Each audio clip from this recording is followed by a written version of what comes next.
ಹರೇ ಕೃಷ್ಣ ಆತ್ಮೀಯರೇ, ಕಲ್ಯಾಣಿ ಹಿಡನ್ ವೈಬ್ಸ್ಗೆ ಸ್ವಾಗತ. ನಾವು ನಮ್ಮ ಜೀವನದಲ್ಲಿ ಏನಾದರೂ ಹೆಚ್ಚು ಕಮ್ಮಿ ಆದರೂ ಆತಂಕಗೊಳ್ಳೋದು ಸಹಜ.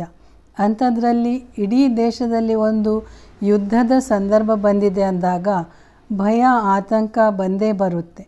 ಆದರೆ ಯಾವುದೇ ಆದರೂ ತಾತ್ಕಾಲಿಕವಾಗಿರುತ್ತೆ.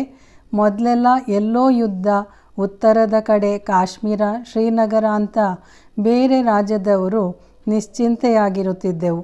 ಆದರೆ ಈ ಸಲ ಹಾಗಲ್ಲ. ಎಲ್ಲಿ ಬೇಕಾದರೂ ಏನೂ ಆಗ್ಬೋದು ಅಂತ ಟಿ ವಿ ನೋಡಿ, ಸೋಷಲ್ ಮೀಡಿಯಾ ನೋಡಿ ತಿಳ್ಕೊಂಡಿದ್ದೇವೆ. ಆದರೆ ಆತಂಕಪಟ್ಟರೆ ಏನೂ ಉಪಯೋಗವಿಲ್ಲ. ಧೈರ್ಯವಾಗಿದ್ರೇ ಎಲ್ಲವನ್ನೂ ಎದುರಿಸಲು ಶಕ್ತಿ ಸಿಗೋದು. ಇಲ್ಲಾಂದರೆ ಸೈಕಾಲಜಿಕಲ್ ಇಫೆಕ್ಟ್ ಆಗುತ್ತಂತೆ. ಕೆಲವು ದೇಶಗಳಲ್ಲಿ ಹಿಂದೆ ಆಗಿದ್ದ ಹಲವಾರು ವರ್ಷಗಳ ತನಕ ಭಯ, ಆತಂಕ, ಈ ರೀತಿಯ ಮಾನಸಿಕತೆ ಹೋಗಲೇ ಇಲ್ವಂತೆ. ಹಾಗಾಗಿ ಭಯ ಬಿಟ್ಬಿಡಿ. ಹಾಗಂತ ಇದು ಕೂಡ ಹೆದರಿಸುವ ಕೆಲಸ ಆಗಬಾರ್ದು. ಯುದ್ಧಕಾಲೇ ಶಸ್ತ್ರಾಭ್ಯಾಸ ಅಂದರೆ ಈಗ ನಾನು ಹೇಳಲು ಹೋಗೋದು ದೇಶದಲ್ಲಿ ನಡೆಯುವ ಯುದ್ಧದ ಬಗ್ಗೆ ಅಲ್ಲ. ಈ ಆತಂಕ, ಭಯ, ಚಿಂತೆ ಎಲ್ಲ ಸಡನ್ನಾಗಿ ಹೋಗೋದಿಲ್ಲ. ಅದಕ್ಕೆ ಅಭ್ಯಾಸ ಅಂದರೆ ಧ್ಯಾನ, ಪ್ರಾಣಾಯಾಮ, ಈ ಥರದ ಅಭ್ಯಾಸಗಳು ಬೇಕು. ನಮ್ಮಲ್ಲಿ ಆತ್ಮವಿಶ್ವಾಸ ಇರಬೇಕು, ದೇವರಲ್ಲಿ ಭಕ್ತಿ ಬೇಕು. ಮೊದಲೇ ಹೇಳಬೇಕೆಂದುಕೊಂಡೆ, ಆದರೆ ಏನಾಗುತ್ತೆ, ಯುದ್ಧ ಏನಾಗಲ್ಲ ಅಂತ ಹೇಳೋರೇ ಜಾಸ್ತಿ ಇದ್ದರು. ಹಾಗಾಗಿ ಸುಮ್ಮನಾಗಿದ್ದೆ. ಆದರೆ ಕೆಲವರ ವಿಡಿಯೋದಲ್ಲಿ ಕಮೆಂಟ್ಸ್ ಆಗ್ತಾ ಇದ್ದೆ, ಈ ರೀತಿ ಪರಿಹಾರ ಇದೆ, ನಾವೆಲ್ಲರೂ ಸೇರಿ ಮಾಡೋಣ ಅಂತ.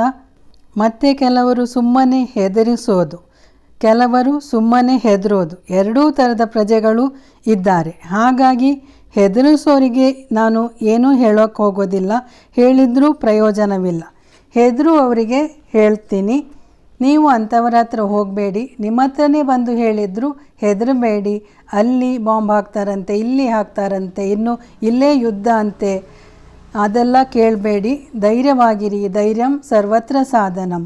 ಮೊದಲು ಏನಿದ್ರೂ ಧೈರ್ಯವಾಗಿರಬೇಕು. ಆಮೇಲೆ ಏನು ಎತ್ತ ಸರಿಯಾದವ್ರ ಹತ್ರ ತಿಳ್ಕೊಂಡು ಏನು ಮಾಡಬೇಕು ಅದನ್ನೇ ಮಾಡಬೇಕು. ಇಲ್ಲ ಎಲ್ಲರೂ ಇಂಥವರೇ ಇರೋರು ನಮ್ಮ ಅಕ್ಕಪಕ್ಕ ಅಂದರೆ ಸುಮ್ಮನಿದ್ದು ಬಿಡಿ. ಅದಕ್ಕೆ ಆದ ವ್ಯವಸ್ಥೆ ಸರ್ಕಾರದವರು ಮಾಡಿರ್ತಾರೆ. ಹಾಗಂತ ಸೋಷಲ್ ಮೀಡಿಯಾದಲ್ಲಿ ಸಾವಿರಾರು ಬರುತ್ತೆ. ಅರ್ಧಂಬರ್ಧ ಸುಳ್ಳು, ಅರ್ಧ ಸತ್ಯ, ಇಂಥವೇ ಇರುತ್ತೆ. ನಿಮಗೆ ಸಂಪೂರ್ಣ ನಂಬಿಕೆ ಇರುವವರ ಮಾತನ್ನು ಮತ್ತು ತಿಳಿದವರ ಮಾತನ್ನು ಮಾತ್ರ ಕೇಳಿ. ಅದೇನೇ ಇರಲಿ. ಈಗ ನಾನು ಕೆಲವು ಮಂತ್ರಗಳನ್ನು ಹೇಳ್ತೇನೆ ಭಯ, ಆತಂಕ ನಿವಾರಣೆಗಾಗಿ. ಇದು ನಮ್ಮ ಬದುಕಲ್ಲಿ ಬೇರೆ ಏನಾದರೂ ಭಯ ಇದ್ದರೂ ಹೋಗುತ್ತೆ. ಈಗ ಪ್ರಸ್ತುತ ಯುದ್ಧದ ವಿಷಯದಲ್ಲಿ ಬರುವ ಆತಂಕವನ್ನು ಹೋಗಲಾಡಿಸುತ್ತೆ. ಇದನ್ನು ದಿನಾಲು 108 ಸಲ ಹೇಳಿ.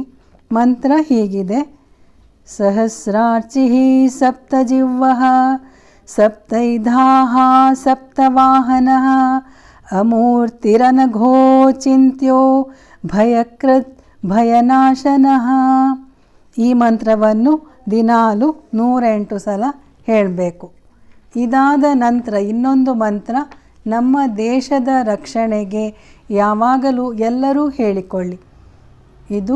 ಈ ಮಂತ್ರ ಹೀಗಿದೆ: ಓಂ ಭೈರವಾಯ ನಮಃ, ಓಂ ಭೈರವಾಯ ನಮಃ ಅಂತ. ಇದು ರಾತ್ರಿ ಹೇಳಿದ್ರೇ ಒಳ್ಳೆಯದು.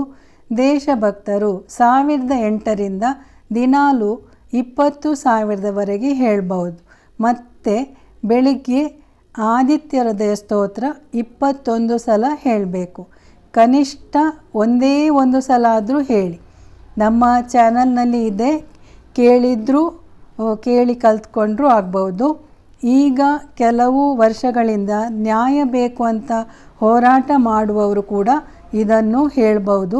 ಸುಮ್ಮನೆ ಸೋಷಲ್ ಮೀಡಿಯಾದಲ್ಲಿ ಬರೋದಕ್ಕಿಂತ ನಿಜವಾಗಿ ಯಾರ ಮೇಲೆ ಅಭಿಮಾನ ಇದೆಯೋ, ನ್ಯಾಯ ಕೊಡಿಸಬೇಕೆಂದಿದೆಯೋ, ಈ ರೀತಿ ಬೆಳಗ್ಗೆ ಆದಿತ್ಯ ಹೃದಯ ಸ್ತೋತ್ರ ಪಾರಾಯಣ, ರಾತ್ರಿ ಓಂ ಭೈರವಾಯ ನಮಃ ಜಪ ಮಾಡಿ. ನಾವೆಲ್ಲರೂ ಮಾಡೋಣ. ಬೇಕಾದರೆ ಒಂದೇ ಸಮಯ ನಿಗದಿಪಡಿಸಿದರೆ ಒಳ್ಳೆಯದು. ಈ ಸಮಯದಲ್ಲಿ ನನ್ನಿಂದ ಆಗೋದು ಇಷ್ಟೇ: ನನ್ನ ಅಳಿಲ ಸೇವೆ, ನಾನು ಯಾವಾಗಲೂ ಹೇಳ್ತಾ ಇರ್ತೀನಿ, ಬೇರೆ ರೀತಿಯ ಶಕ್ತಿ ಇಲ್ಲ ನನಗೆ, ಒಬ್ಬರಿಗೆ ಧೈರ್ಯ ಸಮಾಧಾನ ಮಾತ್ರ ಹೇಳಲು ಸಾಧ್ಯ ನನ್ನಿಂದ ಅಂತ. ನಮ್ಮ ಸೈನಿಕರಿಗಾಗಿ, ಅವರ ಕುಟುಂಬಗಳಿಗಾಗಿ ಪ್ರಾರ್ಥನೆ ಜಪ ಮಾಡೋಣ. ನಮ್ಮ ದೇಶಕ್ಕಾಗಿ ಇಷ್ಟಾದರೂ ಮಾಡೋಣ. ಸುಮ್ಮನೆ ಹರಟೆ ಹೊಡೆಯೋದಕ್ಕಿಂತ, ಸಮಯ ವ್ಯರ್ಥ ಮಾಡೋದಕ್ಕಿಂತ ಇಂಥ ಕಾರ್ಯ ಮಾಡೋದರಿಂದ ದೇವರು ನಮ್ಮನ್ನು ಕಾಪಾಡ್ತಾನೆ. ಧನ್ಯವಾದಗಳು. ನಮಸ್ಕಾರ. ರಾಧೆ ರಾಧೆ. ಹರೇ ಕೃಷ್ಣ.